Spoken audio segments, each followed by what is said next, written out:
Olá, sejam todos muito bem-vindos na programação digital da Biblioteca Demonstrativa do Brasil, a BDB Cultural, que é uma iniciativa da Voar e do Ministério do Turismo. Hoje nós vamos falar sobre tráfico humano, né? E temos aqui alguns convidados para debater o assunto. E eu gostaria de apresentá-los para vocês. O primeiro deles é o Marcos Gomes, que é policial rodoviário federal há 15 anos, presidente do Sindicato dos Policiais Rodoviários Federais do Estado de Tocantins, diretor de comunicação da Federação Nacional dos Policiais Rodoviários Federais, presidente da União dos Trabalhadores no Tocantins, e ele já atuou em diversas ações em conjunto com o MTE no resgate de trabalhadores em condições análogas à escravidão, que seria o tráfico de trabalho escravo. Olá, Marco, tudo bem? Olá, Bruna. Saudações a todos que estão nos assistindo, ouvindo também. E nós estamos aqui para fazer essa conversa, esse assunto extremamente importante, esse debate necessário ainda nos dias de hoje, e esperamos contribuir com a nossa experiência ao longo da atividade de policial e também aquilo que a gente tem enquanto crítico em relação ao assunto, tá bom? Seja bem-vindo, vou continuar as apresentações e já te chamo com perguntas. Tá ok. Também vai participar com a gente a Lúcia, que é brasileira de São Paulo, mas é naturalizada na Suíça, onde ela vive há mais de 3 décadas. Nos últimos 20 anos, ela tem se dedicado às artes e à mudança social através do projeto Madalenas Suíça Brasil, onde defende direitos humanos das vítimas de discriminação racial, homofobia, violência doméstica e tráfico humano. Ela é graduada em Publicidade, Teologia e Estética Internacional, com pós-graduação em Comunicação, é empreendedora social, tem prêmios nacionais e internacionais por seus trabalhos literários e sociais. Consta em seu currículo 8 livros, publicados em português, francês, alemão e inglês, sendo um deles direcionado ao público infantil, além de ser participante e coautora de outras várias antologias. Olá, Lúcia, tudo bem? Seja Olá, bem-vinda. brasileiros conectados aqui. É com muita gratidão que eu quero agradecer esse convite, que com muita honra estou aqui, participando e tentar colaborar com vocês no que for preciso com essa experiência que eu tenho através do projeto Madalenas Suíça Brasil, onde nós atuamos há 20 anos no território suíço, com o apoio direto a homens e mulheres vítimas do tráfico de seres humanos e no Brasil com o trabalho de prevenção nas escolas de diversos estados brasileiros. Muito obrigada, Lúcia. E agora, nossa última participante, a Cristiane, que é romancista, contista, é crítica literária, mestre em linguagens pela Uniwriter Laureate International Universities, especialista em literatura pela UFRGS e graduada em letras português e inglês pela Unicinos. Em 2010, representou o Brasil no Congresso de Literatura Ibero-Americana, na Colômbia, expondo sobre Machado de Assis. É autora de Memórias, Imaginação e Narração, Chamas da Noite, Atrás do Crime e A Máscara de Flanders. Fora o preço de uma vida, que ela vai contar para a gente aqui hoje, né? E desenvolveu vasta pesquisa cultural e socióloga no sul da África, colhendo histórias de pessoas de diferentes tribos, as quais originou uma outra série de contos intituladas Namíbia. Não é isso, Cristiane? É isso, Bruna. Eu agradeço o convite. Boa noite a todos.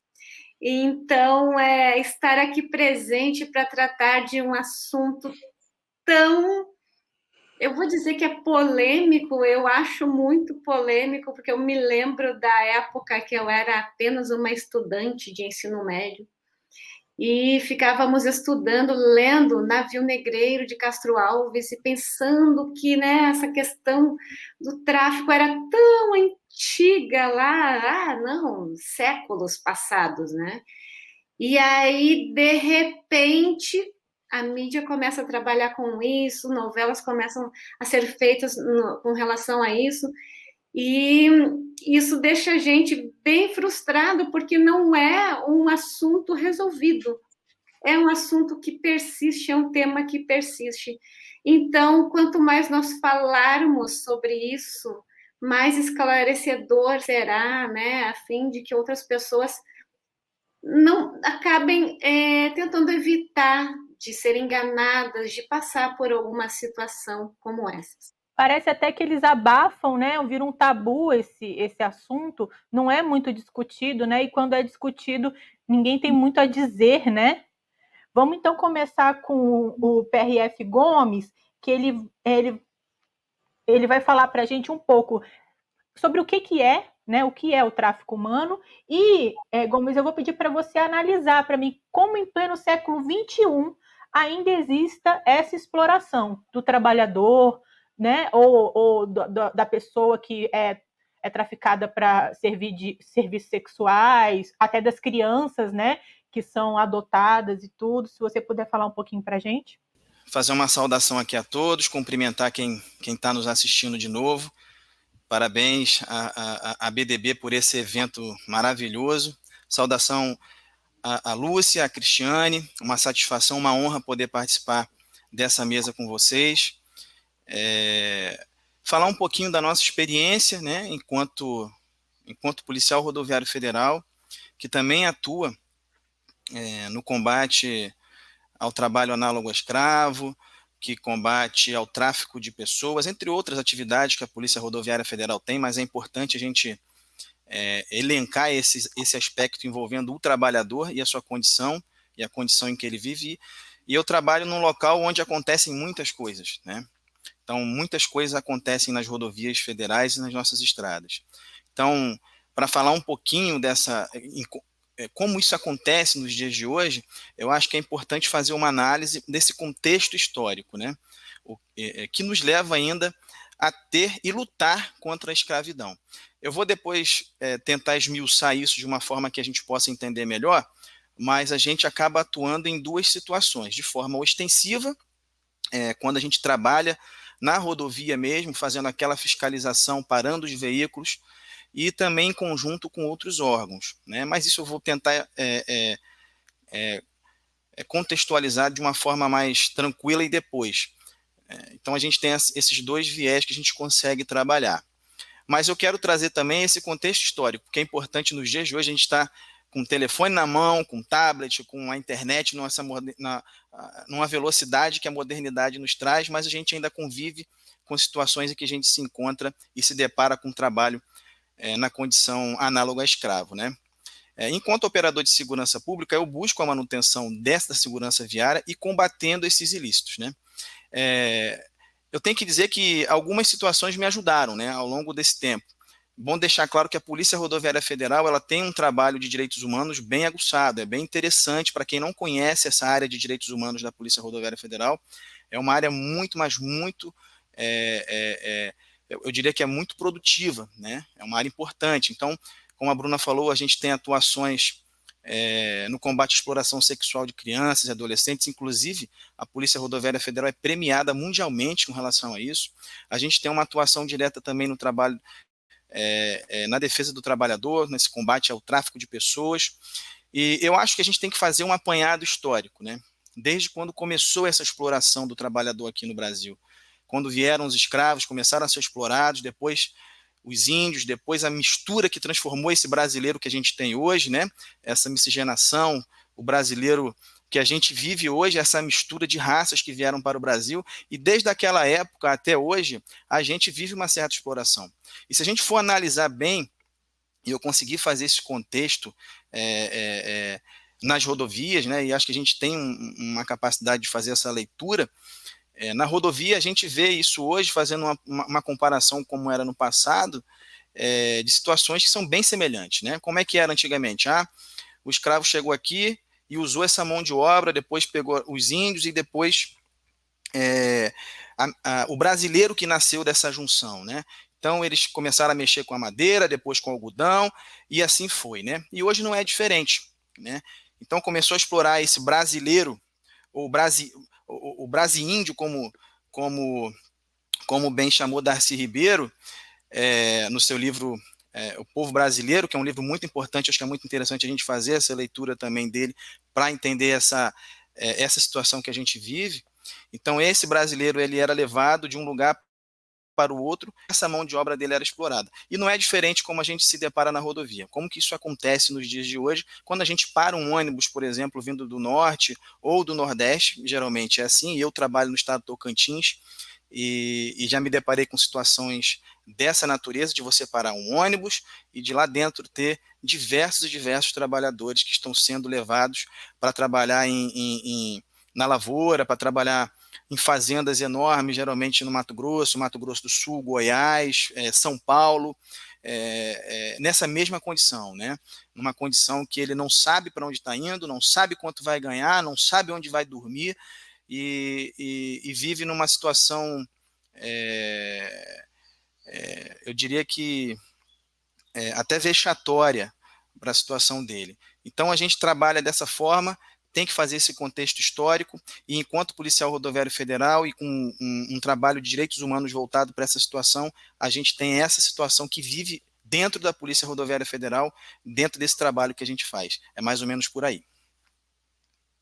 Muito interessante, Marcos, que a gente não vê essas notícias sempre, né? A gente vê muita apreensão de drogas, contrabando, até meio ambiente, mas falar sobre isso ainda é um tabu, eu acho, até para a imprensa, né? Às vezes deveriam dar um pouco mais de importância, mesmo sendo um ou dois trabalhadores, ou eu não sei quais são os números, se você tiver até para falar um pouco para a gente dos números de resgate da PRF, porque realmente, assim, né, deveria ser uma coisa que a gente precisa falar, né? A gente precisa informar as crianças, os adolescentes, todo mundo, para que ninguém venha passar por isso. Você tem algum número? É até uma crítica é importante a gente fazer, né? Eu acho que é interessante a gente fazer isso. Eu elenquei alguns números aqui. Nos 2 últimos anos, melhor dizendo, em 2019 e 2020, em 2018 e 2019, a PRF alcançou mais de 11 mil pessoas em condições de trabalho escravo, né? Isso diretamente nas rodovias, e isso trabalhando com outros órgãos, né? E a gente faz até uma diferenciação aí na nossa contabilidade, né? De trabalho escravo, pessoas alcançadas, e tráfico de pessoas, né? Que é um número bem maior, por exemplo, né? A gente faz essa diferenciação nessas abordagens, nessas ocorrências, né? Pessoas em trabalho escravo, que são aquelas que já estão no trabalho escravo, efetivamente no trabalho, a gente tem um número perto de 11 mil pessoas aí alcançadas entre 2018 e 2019, né? Preciso fazer o apanhado de 2020, 2021 a gente não tem porque a gente não acabou ainda, né? E pessoas sendo traficadas, a gente tem mais de 20 mil pessoas nessa condição, infelizmente, de ser traficadas nesses 2 anos. Esse é um número maior, porque tem 2020, que eu não fiz a contabilidade, mas a gente consegue fazer bem rápido também, mas são números que chamam a atenção, né? Se for ver bem, é um número bem elevado de pessoas, de ocorrências, inclusive, e que realmente você chamou um ponto interessante, que não tem tanta visibilidade, né? Pelo menos não por parte da grande mídia. Queria até fazer uma observação, se eu estiver errada, você me corrige, por favor, mas que quando uma pessoa desaparece, não precisa de ter o tempo 24, 48 horas para você reclamar para a polícia, né? O desaparecimento. Acho que tem essa confusão aí que as pessoas ainda tomam. Eu sei que o tráfico de pessoas não é bem desaparecimento, né? A pessoa é envolvida, é seduzida e vai embora e tudo, mas eu acho importante a gente falar isso também, porque quanto antes começarem a procurar, melhor, né? Lúcia, queria saber como que é aí, então, no seu Madalenas, Suíça, Brasil, quanto ao tráfico de pessoas. Boa noite, Bruna. Antes de responder a sua pergunta, eu quero agradecer ao BDB por essa riquíssima oportunidade. Hoje estamos no ano 2021 e eu quero agradecer a Polícia Rodoviária Federal, eu quero agradecer a diversos órgãos brasileiros, como a Secretaria de Política de Promoção da Igualdade Racial, Secretaria de Política para as Mulheres, Secretaria dos Direitos Humanos, Ministério da Cultura, Ministério do Trabalho e Emprego, Ministério do Desenvolvimento Social, porque quando nós começamos esse trabalho com o tráfico de seres humanos, há 20 anos atrás, esse tema ele não era falado nem em jornal, nem em rádio, nem televisão, novela e tampouco internet existia. Com o avanço da tecnologia, com o passar do tempo, foi colocado em prática um plano de enfrentamento ao tráfico de pessoas e tem sido feito um trabalho muito árduo, um trabalho de apoio às vítimas. E aqui na Suíça eu só tenho muito a agradecer à Justiça Brasileira e à Polícia Federal, que tem feito um trabalho de excelência também em território europeu. Aqui na Suíça, há 20 anos atrás, nós começamos com um trabalho de visita a homens e mulheres trabalhadores do sexo aqui na Suíça, em diversos estados. Aqui, estados fala cantões. No estado de língua alemã, no estado de língua francesa e italiana. E ali nós remarcamos a quantidade de mulheres e homens trabalhadores do sexo. Homem, quando eu falo, são homens que vieram para trabalhar aqui como profissionais do sexo, travesti, transexual, mulheres trabalhadoras do sexo. E nós descobrimos que a grande parte delas estavam sendo exploradas, não só sexualmente, como laboralmente. Foi aí onde nós criamos um trabalho de prevenção nas escolas brasileiras. Por quê? Para alertar, informar, prevenir o jovem brasileiro que o sonho de sair do Brasil para a Europa sem a devida informação, sem a devida formação profissional, muitas vezes pode se tornar um grande pesadelo. Não escutamos muito falar na mídia a excelência do trabalho das autoridades brasileiras. Infelizmente, falta essa lacuna do brasileiro valorizar o brasileiro e brasileiro valorizar o trabalho das autoridades brasileiras. O crime organizado é. As autoridades brasileiras são organizadas? São, mas falta muito mais pessoas falando positivamente do trabalho que as autoridades brasileiras têm feito. E esse trabalho ele é comprovado através do Consulado Geral do Brasil de Zurique e através do Consulado Geral do Brasil de Genebra. Eu estou aqui pensando que realmente o que você falou sobre as escolas é muito importante, né? Eu acho que é uma pauta que não se fala em casa, não se fala na escola, não se tem muita notícia na televisão, então chegar alguma pessoa para uma menina de 14, 15 anos, né, que muitas vezes já tem uma forma de mulher grande, né, já definida, e seduzir essa menina para que ela seja traficada, né, tirada do país, seja pelas rodovias federais ou enfim, nem sei como se pode tirar uma pessoa assim. É tão absurdo que a gente não consegue, né, acompanhar como isso acontece, né? Bruna, hoje nós estamos no século XXI, nós estamos aqui falando desse tema abertamente através de uma rede de internet, mas há 33 anos atrás, quando eu saí do Brasil, há 33 anos atrás não existia nada disso, certo? Ninguém falava de tráfico de seres humanos para trabalho escravo, para prostituição e nem tampouco para wie man sagt das auf português? Espera um pouquinho, gente, eu tenho que pensar em português, para enlever les organes, para tirar os órgãos, para venda de órgãos, desculpa, né? Para venda de órgãos. Então, para tráfico de seres humanos para exploração sexual, exploração laboral, adoção e também tirar, elevar dos órgãos, né? Tirar os órgãos para vender. Ninguém falava sobre isso há 33 anos atrás. Então, o trabalho que nós construímos aqui em solo europeu, um trabalho árduo, difícil, porque muito difícil você tentar explicar às autoridades que uma brasileira, na época, agora não, o quadro já foi modificado, clichês já foram quebrados, porque há 33 anos atrás, brasileiras eram consideradas como prostitutas, todas. Você podia ter o PhD, estudar na Harvard, aonde fosse, botou os pés em solo europeu, brasileira prostituta e o brasileiro homem ladrão ou traficante.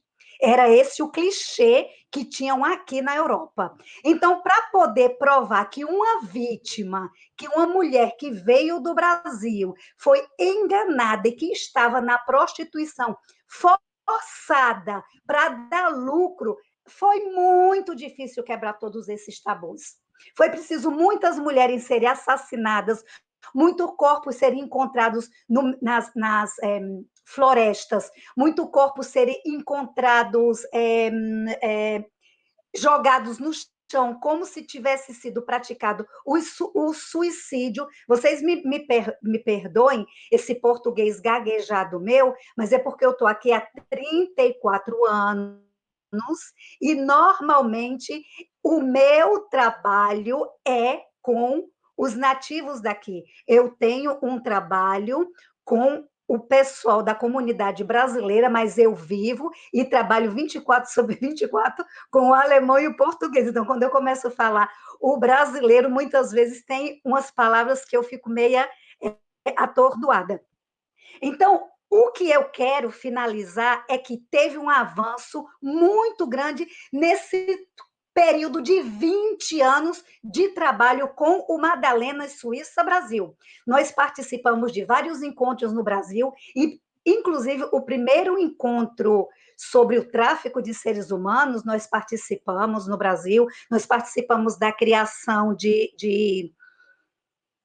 no aeroporto brasileiro, no Rio de Janeiro e em São Paulo, tem aqueles centros de apoio quando as mulheres saem da Europa e voltam para o Brasil. São os centros de... Me ajuda aí, Marcos, por gentileza, você que é da Polícia Federal. São os postos de atendimento. O aeroporto ele tem um posto de atendimento da Polícia Federal, né? Deve ser a delegacia, né? Tem a alfândega, enfim, deve ser por aí, né? É porque a mulher deve chegar sem nada, né? Exato, quando elas são reenviadas, porque nós do Madalena, nós trabalhamos aqui na Suíça, um trabalho com as autoridades locais e os órgãos existentes. Nós trabalhamos em total lealdade e um ajudando ao outro. Então, quando uma brasileira ela é resgatada, que ela é mandada de volta para o Brasil, ela não é resgatada do dia para a noite e também ela não é mandada assim de uma hora para outra, de maneira alguma. Existe todo um protocolo a ser feito, se ela precisa passar por psicólogo, se ela precisa passar por tratamentos. Então, até ela voltar para o Brasil, são muitas coisas, muitos passos a serem dados. E no Brasil, no Rio de Janeiro e em São Paulo, tem o posto de atendimento às vítimas que estão retornando ao Brasil, onde profissionais competentes vão ser informados, vão ser avisados, e essa pessoa ela terá um acompanhamento até a reintegração dela na família ou na sociedade. Lúcia, essas mulheres, elas devem até sentir um pouco culpadas, né? Erroneamente culpadas e ter vergonha também por terem caído nesse golpe, né? Então, deve ser muito difícil também voltar para a família, vamos dizer assim, né? Passar por tudo isso e ainda ter que ser reinserida na sociedade, reinserida na família, e a gente sabe que existem... o Brasil é uma sociedade machista, né? Que ainda existem problemas que elas ainda vão sofrer, né? Nessa reintegração, vamos dizer assim. Olha, a grande dificuldade é posto de atendimento humanizado. Muito obrigado, posto de atendimento humanizado. Olha, a grande dificuldade é reconhecer que é vítima do tráfico de seres humanos. Porque é muito difícil a mulher, ela falar, sim, realmente eu sou uma vítima do tráfico de seres humanos. Mesmo a profissional do sexo, porque a prostituição aqui na Suíça, eu não vou falar a nível de Europa, eu vou falar a nível de Suíça, a prostituição aqui, ela não é proibida.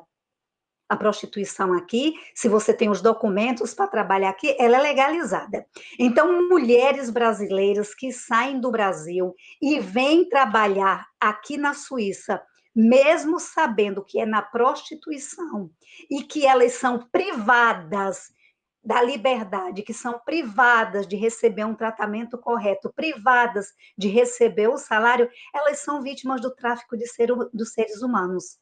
E a grande problemática são elas reconhecerem que são vítimas.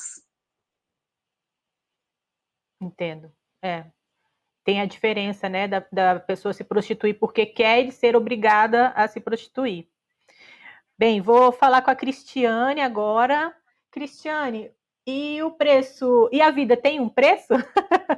Né? Vamos falar um pouco sobre o seu livro, O Preço de uma Vida, que vai falar também sobre o tráfico humano, né? Exatamente, já vou mostrar aqui o livrinho, até parece, vou aproximar a capa aqui, né? A garotinha tem um preço. Eu até pedi, né, na editora, que tinha o símbolo do real em maiúsculo, né?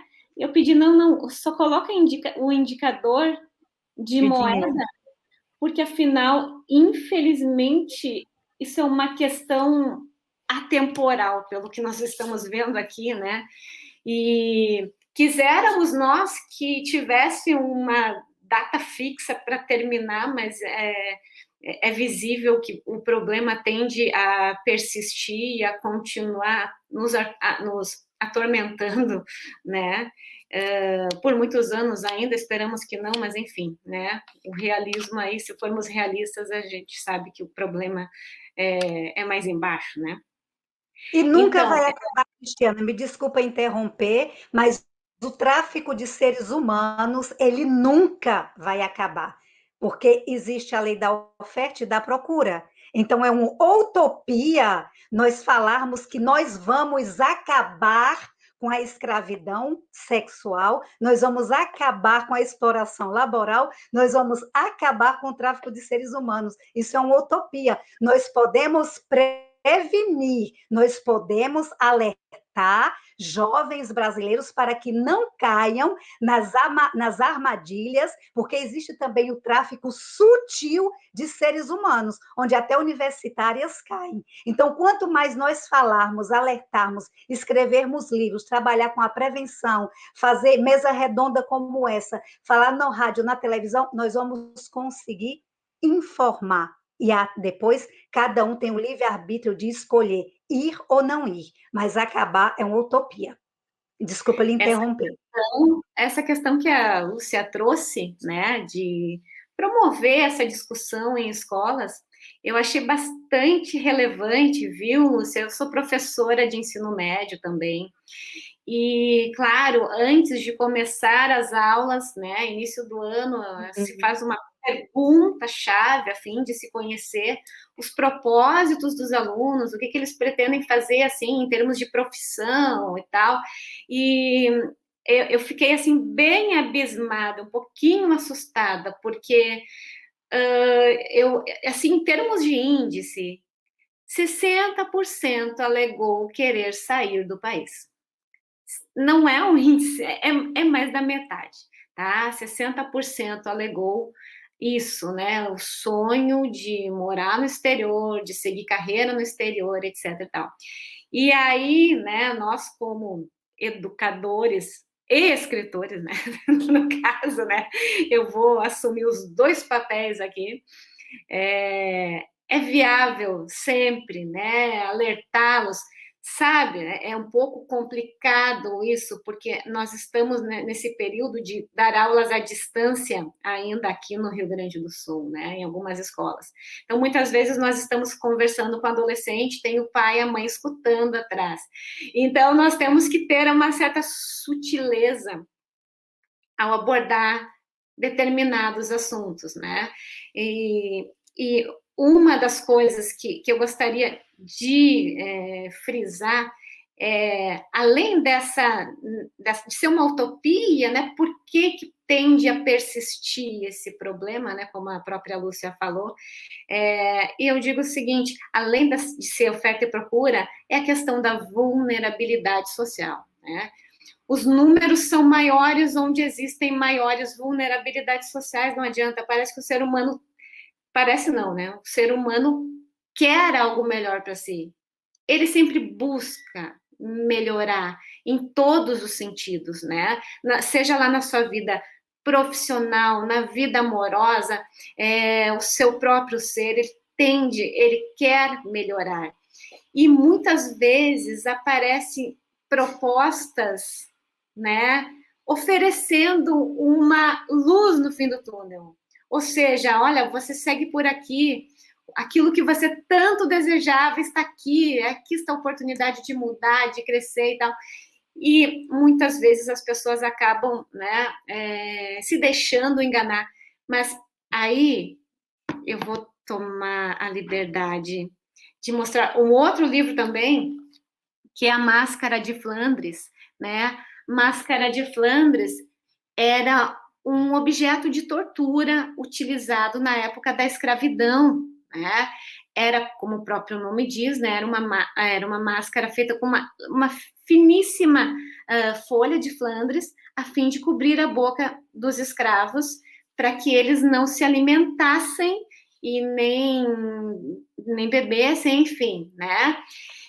E traz uma abordagem atualizada, no caso, do que seria o sequestro, né? E do que seria a tortura atual. E por que eu estou fazendo esse link aqui?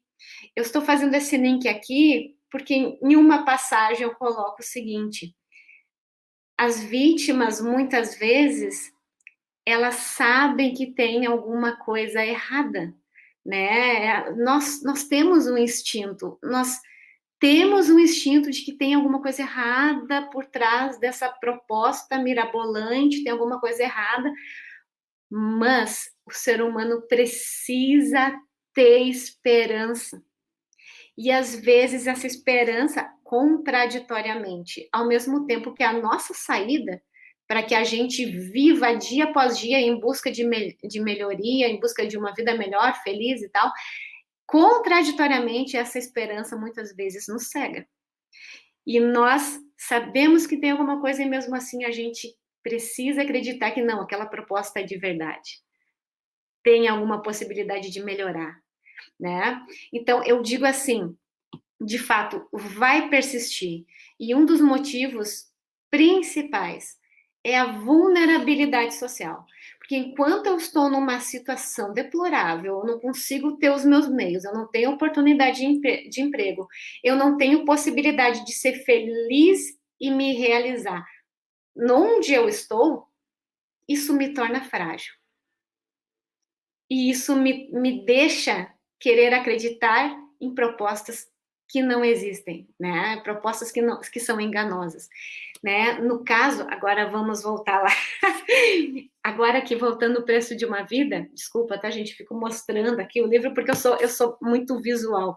Eu tenho um quadro aqui, ó, se eu pudesse, eu já ia começar a escrever, porque eu tenho o hábito de ser professora, então ficar mostrando, fazendo gestos e escrevendo o quadro, eu tenho essa mania.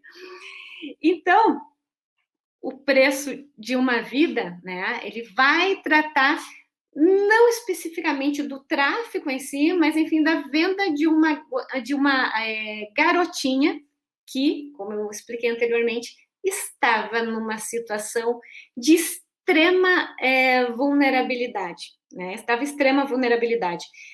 E, de certa forma, né, ela acaba evidenciando, ela testemunha o assassinato do seu pai, acaba fugindo, consegue escapar de um pedófilo, né?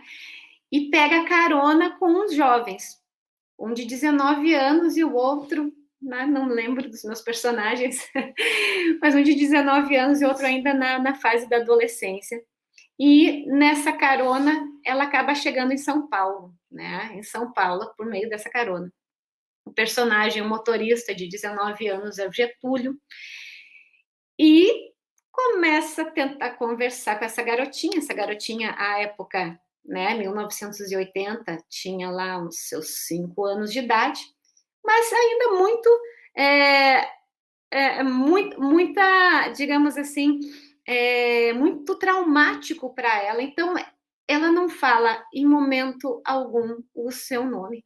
Ela não fala qual é o nome.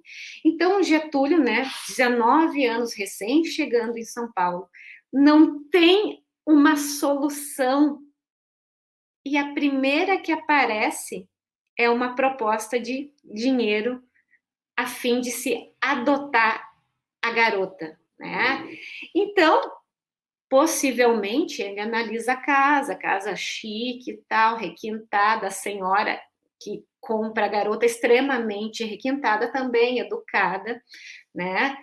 E ele acaba vendendo essa garota, pensando que estava fazendo o melhor e, ao mesmo tempo, se beneficiando do dinheiro. É que tá, né? Aí é que tá a questão, né? Por mais que ele pensasse estar fazendo o melhor pela garota, ele se beneficiou disso. Eu acho que esse foi o grande erro dele, né? Que demonstra que ele não é totalmente imparcial, ele não visava apenas o bem da garota, e sim o seu bem próprio, né? O seu próprio bem, porque visto essa transação econômica. E acaba que o procedimento não dá certo, a família que comprou a garota é totalmente perturbada, desequilibrada, e acontece o pior, né? O pior. Dentro dessa questão do que acontece, de acontecer pior, a gente está falando de tráfico de pessoas em todos os sentidos, já falamos aqui de prostituição, que, na verdade, pelos índices, me parece que 85% é destinado a isso, né, a questão da prostituição, e o trabalho escravo também bastante, o índice é bastante grande. A adoção ilegal, né, muitas vezes também acontece, e as pessoas às vezes pensam, não, eu não vou ir pelo lado burocrático, ler e tal, demora muito, a criança envelhece, eu vou ficar sem a criança e tal. E muitas vezes essa mania que nós temos de driblar as leis, de ir pelo lado mais fácil, tem as suas consequências.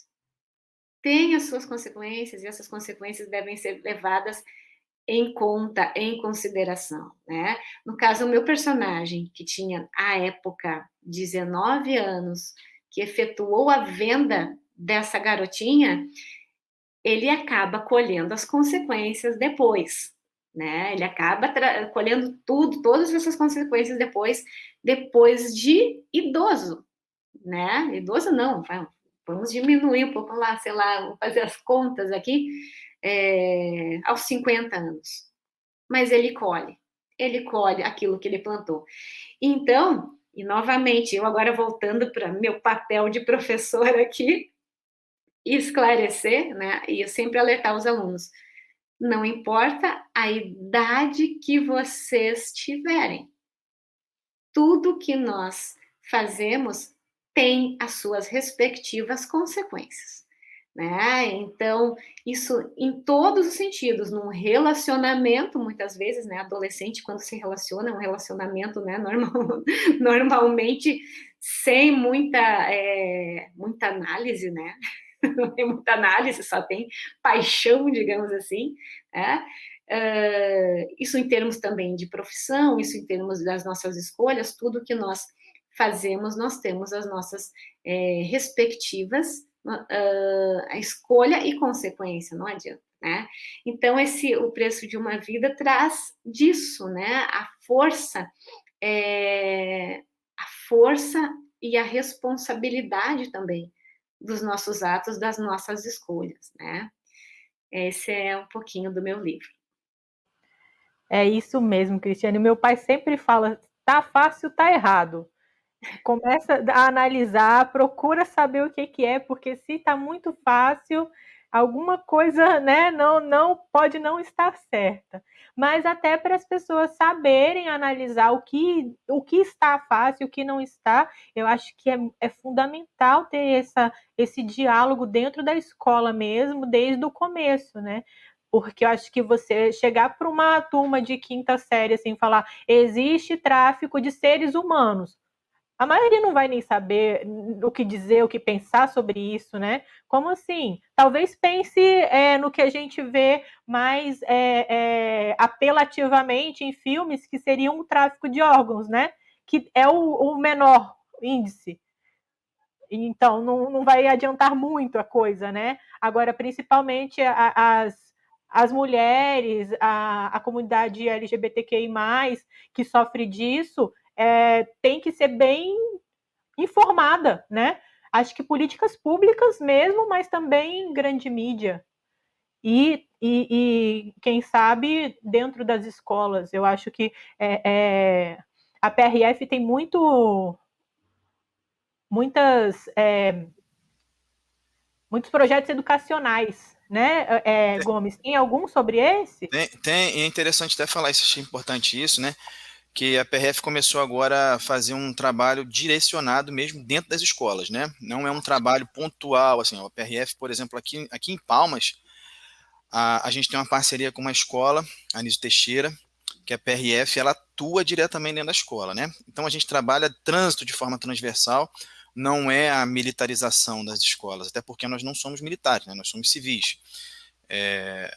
Mas a PRF, ela trabalha, quando a professora Cristiane falou dessa situação nas escolas, de 60% das crianças, dos adolescentes e crianças terem intenção de sair do país, a gente não tem esse número aqui, eu particularmente não tenho, mas é um cenário que chega aqui para a gente também, porque a gente está dentro da escola, e quando a gente chegou na escola, 3, 4 anos atrás, era uma escola perdida, assim, sabe? Assim, escola de periferia, uma escola onde as pessoas não têm, voltando aí onde a professora falou, da ausência do Estado, né? Do Estado com E maiúsculo, né? Então faltam políticas públicas e essas crianças elas estão vulneráveis ali. Então quando você vê um alto índice de crianças, e bem crianças mesmo, 13 anos ali, 12 anos já, engravidando, garotos envolvidos com tráfico de drogas.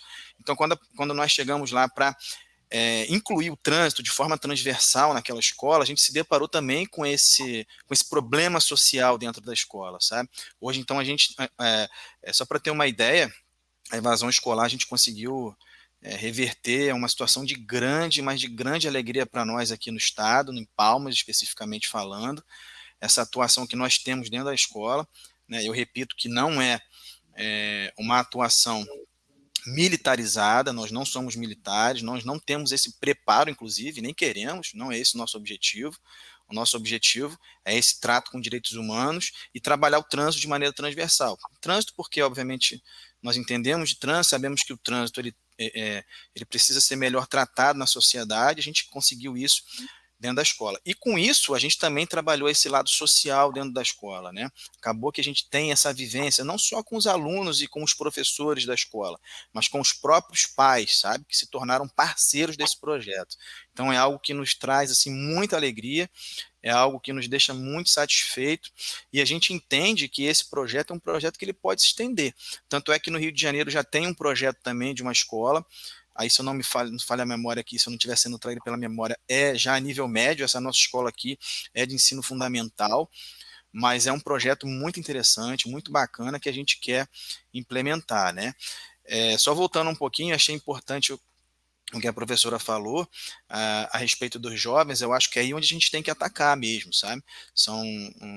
São eles que vão se tornar aí o futuro desse país, né? Se 60% está querendo sair do país, imagina como é que vai ficar o futuro desse país, né? E a gente faz isso através de políticas públicas, né? Então, esse trabalho preventivo, como a Lúcia falou, Eu acho que é importante a gente fazer isso, e a escola é um lugar especial para a gente poder fazer isso. E esse trabalho extensivo que a gente também pode fazer, que a própria PRF faz e outros órgãos, eu cito aqui especialmente os auditores do trabalho, que tem um trabalho específico e muito bacana de combate ao trabalho escravo, né? Eu já participei de diversos trabalhos com eles, resgatando trabalhadores. A gente vai com eles nessa questão para garantir a segurança e a ordem. Então a gente acaba se deparando com essa situação que vivem esses trabalhadores quando eles vão para essas grandes fazendas, carvoarias, enfim. A gente vê cada situação que a gente às vezes nem acredita que existe, mas e elas existem, elas estão ali. Eles ficam em quartos e alojamentos precários, os banheiros são os mais sujos que a gente já viu, cozinha em péssimo estado, alimentação, e eles pagam por tudo isso, sabe? Eles pagam pelo alimento, pagam pela roupa, pagam pela bota, paga por tudo. E no final das contas eles acabam que não têm salário, porque como é que eles vão viver com esse salário? Então eles não conseguem nem sair dessa fazenda, desses locais de trabalho que eles ficam. Então, assim, eu acho importantíssimo esse debate que a gente está fazendo aqui, porque quem está nos assistindo, ele precisa expandir essa crítica e essa discussão para outras pessoas que não têm conhecimento disso, sabe? É algo que a gente precisa levar para a sociedade de maneira geral. A grande mídia não trata isso de forma macro, vamos dizer assim, né? Mas a gente precisa levar isso, e hoje os canais de comunicação, a internet, ela tem se tornado uma aliada nesse sentido, né? Em outros sentidos nem tanto, mas nesse sentido ela pode ser uma aliada para a gente. Eu acho que esse tipo de discussão é uma discussão que ela tem que ser permanente. Também acho, segurança pública, governo, escola e muita informação, né? A gente está tendo essa discussão, esse debate hoje, que é dia 30 de julho, que é o Dia Mundial contra o Tráfico de Pessoas, e eu acho que deveria ser muito mais debatido esse dia, deveria ter nas escolas, eventos, como a gente faz com outras datas também, porque é uma data muito importante e, como a Cristiane falou no começo, de um assunto que já deveria ter deixado de existir, mas que parece, né, Lúcia, que não vai deixar de existir. Então a gente tem que falar sobre ele mesmo, não deixar de tomar tabu. Queria que vocês fizessem suas considerações finais, por favor, começando pela Lúcia, pode ser? No estado de Pernambuco, nós fizemos a prevenção em 200 escolas. 200 escolas no estado de Pernambuco, nós trabalhamos com prevenção, assim como a professora Cristiane é escritora, eu também sou escritora, e os livros que eu escrevo, nós trabalhamos diretamente com a prevenção. Professora, você é uma peça importantíssima nesse combate. Nós temos utilizado as artes como armas de combate. Você, através da literatura, que é uma das formas das artes, você pode fazer o seu trabalho de prevenção. Não cabe ao presidente da República, não cabe ao governador, cabe a nós, a sociedade civil, de trabalharmos na prevenção, falando a tempo e a fora de tempo sobre a problemática. Sócrates, o grande filósofo, ele deixou bem claro: ensinai a criança para não punir o adulto. Jesus Cristo, ele falou a mesma coisa: ensinai a criança o caminho que ela tem a seguir, quando o adulto ele não esquecerá. São essas as minhas considerações finais, deixando aqui registrado que cabe a nós, a sociedade civil, de informar, alertar sobre tráfico de seres humanos. Obrigada, Lúcia. Obrigada Cristiane, a você. pode falar suas considerações finais, por favor? Bem, eu vou acrescentar, né, ao meu discurso anterior, que é o seguinte: muitas vezes também essa situação permanece porque a pessoa não sabe o que vai acontecer depois. Ou seja, será que a situação sabe que a sociedade é cruel, né? Sabe que a realidade não é fácil, e muitas vezes romper com isso, vem aquela questão: e o que vem depois daqui? Aí que está o papel também, né, das instituições, né, de oferecer o suporte devido a essas pessoas, né, e nós artistas, né, artistas de modo geral, né, escritores, enfim, abordar esses temas por meio de livros para que isso fique claro. Entretanto, lembrando que literatura ainda não é acessível a muitas pessoas.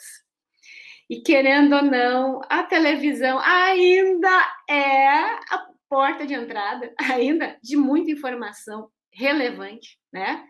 Eu lembro que em alguns países onde eu residi, não havia canal aberto, né? A pessoa só tinha acesso à televisão se pagasse assinatura, né? O Brasil ainda temos a TV aberta, então, né, cabe à grande mídia, junto com os artistas, junto com a escola, né, levar, esclarecer, levar mais informação, né, nesse sentido, a fim de que tal questão não seja totalmente combatida, porque eu não sou utópica, né, mas que pelo menos seja amenizada.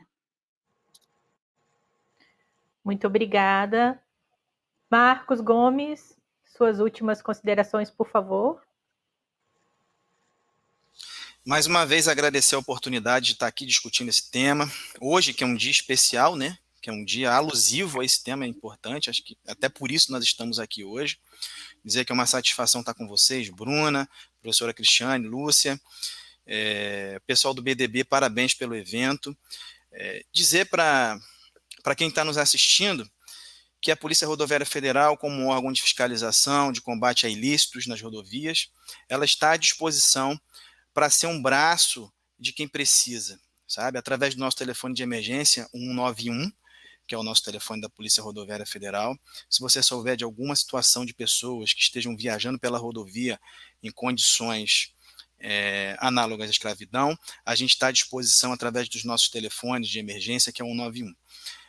Dizer também que acho que é importante a gente fazer esse contexto de que o Brasil vem perdendo, na verdade, desde 2017, com a reforma trabalhista, o Brasil vem perdendo um pouco o seu interesse pela fiscalização do trabalho, né, com relação a pessoas na condição de trabalho escravo, né? Então, isso é uma crítica que a gente tem que fazer também, é importante analisar isso. Esse é um trabalho que dos órgãos, eu como atuo em um órgão de fiscalização, não é o nosso caso de estar diretamente no combate, como outros órgãos, né? Mas eu estou dizendo que o recurso, por exemplo, que é alocado para isso, ele vem diminuindo a cada ano, né? Então, nos últimos anos foram perdendo aí até chegar a 60% diminuindo essa receita. Isso também influencia e é algo que a gente precisa analisar com carinho, tá bom? Deixar um abraço a todo mundo, agradecer, dizer que estamos à disposição e eu espero que cada pessoa que está assistindo, ela possa transmitir esse vídeo, transmitir essa discussão para que outras pessoas sejam alcançadas também. Um grande abraço. Agradeço a todos, espero que tenham ficado com a gente até o final. O vídeo vai ficar à disposição aqui no nosso canal do YouTube e também no Facebook. Obrigada.